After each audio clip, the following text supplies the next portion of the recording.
Hello, welcome back. This is Kench1913, and we are Let's Playing Drakengard. In the last episode, we saw ending C where Kaim took on Angelus and he won. And now we're going to continue with the alternate dimensions that is Drakengard. But actually, we're going to hit one area real quick before we do. We're going to go over here to the altar in the city. Altar in the city. Altar in the city tonight. Anyways, we're gonna be fighting some undeads in the thing. And yes, you can pick the Chaos Dragon. Only fools fear great failure. It is the small losses that break a man down. Yes, that is true, Angelus. And yeah, we can use the Chaos version of our dragon. But not in here. We're going to be fighting an army of undead. And what we want to do in here... May your sword return those monsters to the bowels. What we want to do here is touch the first... There are 10 pictures on each side. What we want to do on the right side is touch the first picture. On the left side, touch the second picture. Then we're going to come back to the right side and touch the 7th picture. Alright? And then on the left side, we're going to touch the 7th picture on that one, and that should reveal a treasure for us. Okay, we should get a treasure. Look at that, we did it. Let's pick up the treasure. That's it, that's all we gotta do. Now we gotta destroy the armies of the undead.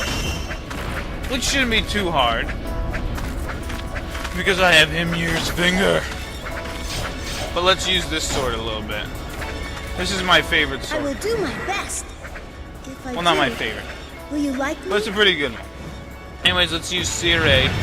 As you can see, it takes care of enemies there. But yeah, we're gonna have to deal with over 100 of these undead a-holes. Here you go, Sire. Show them why your mana's bro. And actually, the little knife that he has is fairly quick. The thing that's kind of funny is Sire, his magic power is pretty good, right? I don't know why I don't bother. I don't know why I don't block there. Anyway, Sire's magic power is very good, but it is very limited. It's very, I don't know, it's not that, it's good. But anyways, he's got a knife there that's very quick. He can, but it's very weak as well. Unlike Arios, who has really good magic, although it doesn't work when you're close to her. Kind of like Sire, in fact. It doesn't really... It works just far enough away or something. Anyways, then you have Leonard, who's kind of like in the middle. Basically. Boom, boom, boom, boom, boom. Die. To steal a line from Inuart right here. Die. Kaim, you're always belittling me with your pity and thwarting my every dream. Especially when my every dream is to resurrect your undead sister, who actually has feelings for you and not really me. She pities me too, I'm not gonna lie. My name's Inuart. And I have a problem. Hi, Inuart. Anyways, yeah, so we're just gonna be wailing away with our giant finger. With the giant's finger. That's what it should be called. It should really be called the giant's finger. And I wonder if Hymir is actually a giant or something, or some sort of something. I don't know. But if the story actually is real about this sword, then every guy that Kaim kills with it, this weapon just gets heavier and heavier and heavier and heavier. And it's like swinging I don't know what it's like swinging. It's like swinging, I wouldn't say a 2x4 because that thing's big and heavy, but people can swing that with fairly good ease. I don't know, maybe it's like swinging some real heavy. I can't think of real heavy things. Let's say a pillar of stone, such as Stonehenge. Hey guys, how's it going? So yeah, this sword really makes quick work of these guys, because it wipes out their energy fairly good. I mean, like 4 hits and they're gone.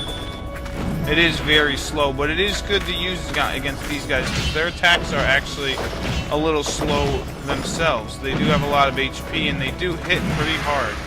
But anyways, depending on what level you use hit that magic, you do more damage. I will do my best. If I do, Will you will you like me? Well, you got a case of the manas, huh? You gotta be constantly loved by your parents and all that. Well, actually, I think that's every kid, you know. They gotta have a parent. But you can kind of say that you know, Circe's mommy really effed the world up. Really effed the world up. And there's the egg, although we can't really do anything with it. And actually, I think Circe's spell animation is probably the quickest out of all of them that you can really get them off. You know what I mean? You can really get more than the usual. You know what I mean? Yeah, like see this, we're getting a bunch off. Unlike with Ariosh's, it takes a while. But yeah, there's so many undeads. Lots of undeady deads. So yeah, we're coming up on the 4th ending, which there's a few chapters to get to the 4th ending, and there's a lot of different paths and stuff. We're gonna be collecting a lot of weapons. What else? I don't know what else. We're almost done collecting weapons. I'm gonna do one episode later on that will just showcase a ton of weapons because I really didn't level them up, and I'm gonna get a bunch between this and the next recording session, and I'm gonna really have to level them up and show off all the cool weapons that we get. Like this one is a pretty interesting weapon, but it's not that cool. Alright, let's see if we can take on these guys. Hey guys, what's happening? So yeah, in order to get the weapon in here, there are 10.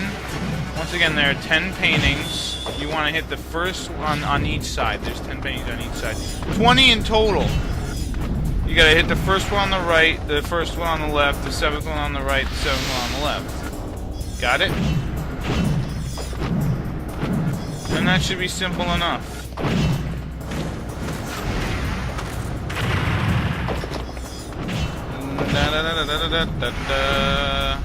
I will do my best.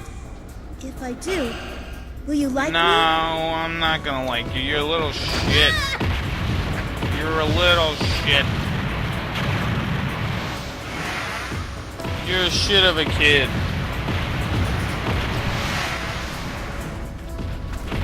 You're a fart head. But yeah, he's pretty alright, Circe. I think out of all of them, I like Arios the best because of her magic. But Circe's not bad.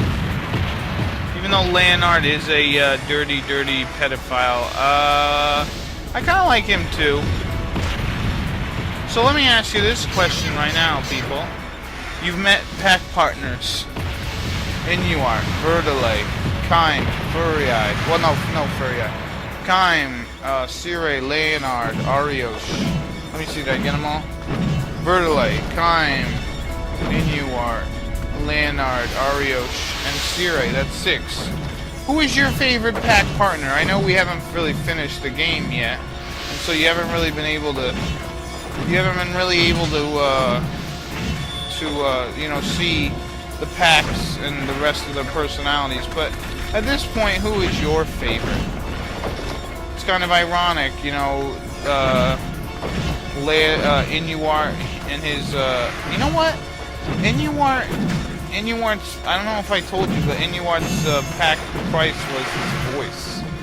And like they got cool pictures on the internet, and I've probably already talked about this, but they got pretty cool art on the internet of like Inuart's thing, why he always wears like this little thing around his neck. Because, well, he wore it before, but then there was a purpose to it afterwards. And then Kaim, they have a picture of him sticking out his tongue so you can see his pack. price.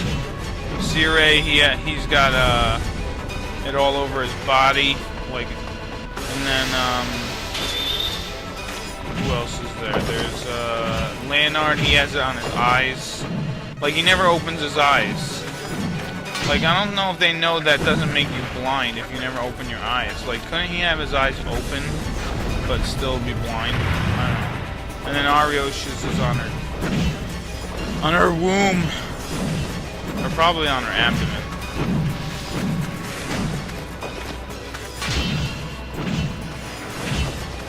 Yeah, but there's nothing like wailing away at a bunch of guys.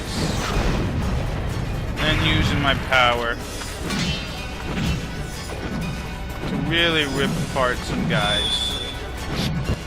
There we go. Look at that. Wonderful. Hello. Boom, boom, boom. Are you the last one? Are you the 108th undead guy? I think you are. And I think I know why they made it 108, because isn't that like some special number for undead demons or something like that? There's like items called 108 beads in Japanese lore. It's supposed to protect you from undead. Maybe that's why they had 108. I'm not sure. But we get Treasure Builder, which is basically a pickaxe. Yep, nothing more disappointing than a pickaxe. But that's alright, because now we have it. And I will level it up later, and we will see its power. Its spell power, and also physical power. And the fun story behind it.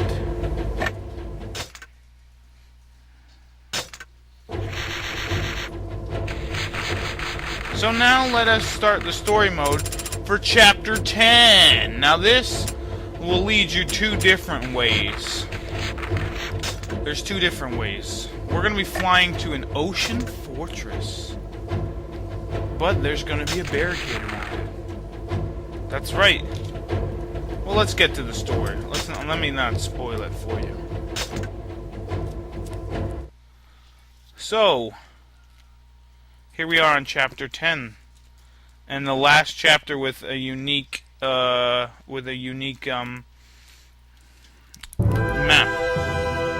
Led by Leonard's voice, Kime flies towards the ocean fortress where the goddess is held prisoner, but the floating fortress is guarded by a ring of towers and an Imperial Armada!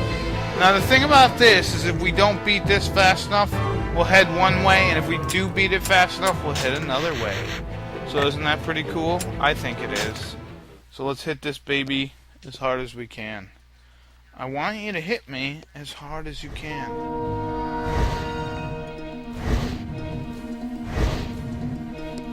There is a barrier. Yes, there is. There is a barrier.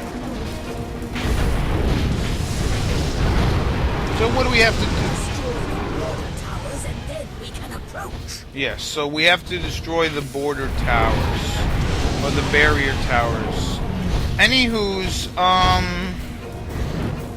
what was I gonna say?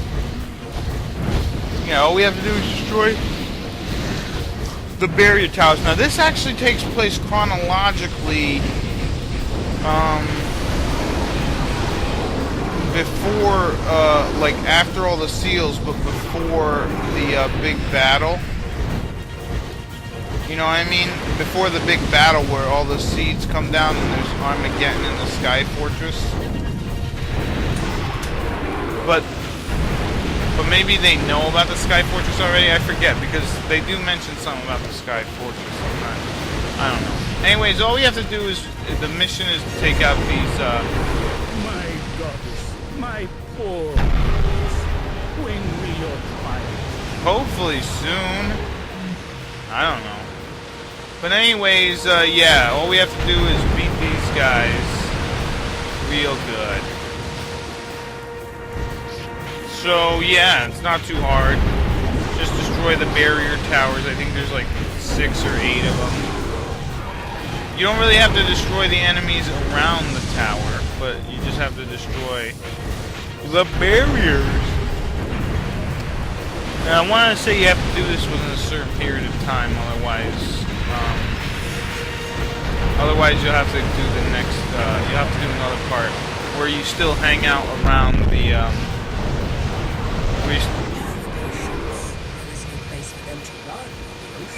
That is true. We just destroyed all the barrier towers. Now, the thing about this area is you don't need to defeat all the guys. This huge fortress floats on the ocean. Is there no end to the cult's power? It doesn't look like it, Vertilay. It doesn't look like there's an end. There probably is. I mean, you know, people can't have endless power. It's just, I don't think that works, right? Unless you're Tesla, in which you've made free energy, then there's something else. Anyways, yeah, let's just kill off the rest of these guys here. Yeah, so here's their sky fortress. Yay. And look, there's the dragon. Dead. Let's go over here. Fly up over here. Yeah, we're gonna enter the fortress.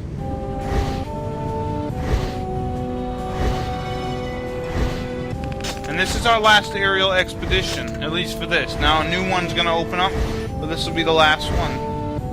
Isn't that a little sad? We're almost done with this game. Like I mentioned, I can't see it going past 65 parts. If it even goes to 65. Hell, it might not go to 60. Please hurry, you must see. Anyways, let's equip this. God, the goddess. Alright, so we have 20 minutes in order to reach the goddess Fuyai. And there's a ton of guys here. And actually, I'm not going to get the weapon the first time around. I'll come back and do it in the next time we come here. Just because it's 20 minutes. Although I could have probably done it. Anyways, we're going to have to continue through this fortress in the ocean in the next episode. This has been Country 1913. I'll see you later.